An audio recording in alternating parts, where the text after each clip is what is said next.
મારું નામ Dove Narendrabhai Bhagwanjibhai, ward number 16 corporator તરીકે હું છું. 10/11/3/2026 મારી મુદત પૂરી થઈ છે અને આ વખતે હું ચૂંટણી લડવા માંગતો નથી અને તે બાબતે હું નિરીક્ષકશ્રીને મારો પત્ર દેવા આવ્યો છું કે સ્વેચ્છાએ હું ઇલેક્શન લડવા માંગતો નથી. મારે બે ટર્મ હું અગાઉ લડ્યો છું, 2005 થી 2010, 2010 થી 2015. એક ટર્મ વચમાં નહોતો લડ્યો અને 2021 થી 2025 ઇલેક્શન લડેલ.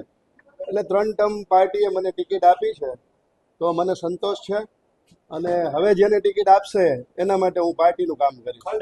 ખાસ તો 3 તમારી ટર્મ થઈ ચૂકી છે. આમી પાર્ટીએ તમને પહેલેથી જ કહ્યું છે કે 3 ટર્મ બાદ કોઈ આગળ આવવું નહીં અને માંગણી ના કરવી. વચમાં એક ટર્મ મેં મારી ટર્મ છોડેલી હતી, એટલે એ દ્રષ્ટિએ જોઈએ તો આમ 2 ટર્મ એટલે વચમાં ગાળો રહેલો છે, પણ છતાંય હું પાર્ટી માટે જેને ટિકિટ આપશે એને જીતાડવા મહેનત કરીશ.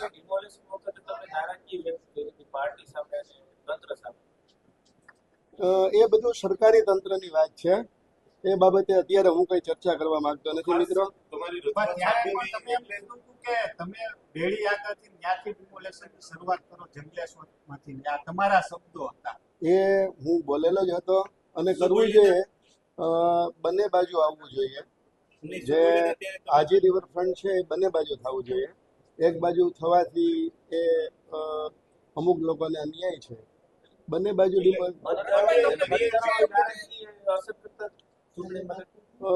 નહીં, ભારતીય જનતા પાર્ટી ત્યાં પ્રચારમાં જશે, લોકો જવાબ આપશે. એટલે વિરોધ છે. તમને શું લાગે છે ત્યાંના લોકોનું સ્થાનિક લોકોનું વલણ તો હજી સ્પષ્ટ નથી કે કયા પક્ષને શું કરવું, પણ મને વિશ્વાસ છે ભારતીય જનતા પાર્ટી જીતશે વોર્ડ નંબર 16 આ વખતે.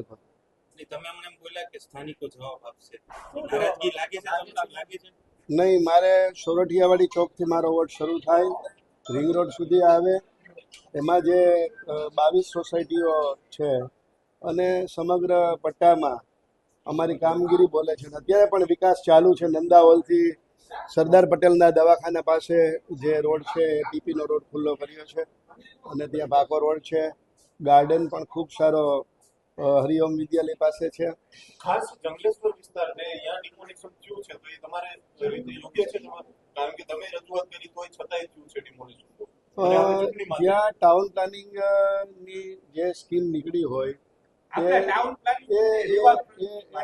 ટાઉન પ્લાનિંગ બાય ત્યાં ટાઉન પ્લાનિંગ નો રોડ નીકળ્યો છે અને ટાઉન પ્લાનિંગ માટે જે નિર્ણય લીધો છે, કેટલી જગ્યાએ રાજકોટમાં રોડ નીકળ્યા? દરેક જગ્યાએ ટાઉન પ્લાનિંગ ની દ્રષ્ટિએ રોડ નીકળે છે અને ત્યાં દસ્તાવેજ વાળા હોય તો એ દૂર કરવામાં આવે છે. નરેન્દ્રભાઈ, શું કહેશો? તમે એક સંકેત આપ્યો છે પાર્ટીને કે એ વોર્ડમાંથી પાર્ટી નહીં જીતી શકે? નહીં, રાજીનામું આપ્યું છે? નહીં, મેં રાજીનામું પાર્ટીમાંથી નથી આપ્યું. કોર્પોરેટર તરીકે હું મારી મુદત 11/3/2026 પૂરી થઈ છે. સંકેત છે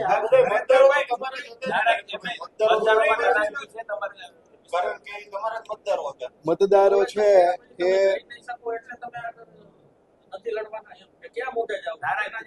અમારે કોઈ નારાજગી લોકોમાં છે નહીં અને જ્યાં અમને મત મળે છે એ વિસ્તારમાં મત મળવાના જ છે. લાગે છે કારણ કે ત્યાં એક સમયે ભાજપ જ્યારે તમે ગયા હતા એ જ વિસ્તારમાં મોટા ભાગે હિન્દુ મતદારો છે, સનાતનીઓ છે, અને ત્યાં પણ તમને વિરોધનો સામનો જે તે સમયે ચાલુ કોર્પોરેટરમાં ત્યારે પણ કરવો પડે છે. લોકોને મેં મુદત માટે વાત કરી હતી, લોકોને મેં મુદત લેવા માટે વાત કરી હતી. 90 દિવસની મુદત આપો જેથી લોકોને એક્ઝામ પૂરી થાય બાળકોની. આ સિવાય મારો બીજો કોઈ વિરોધ નહોતો. ભારત માતા કી જય.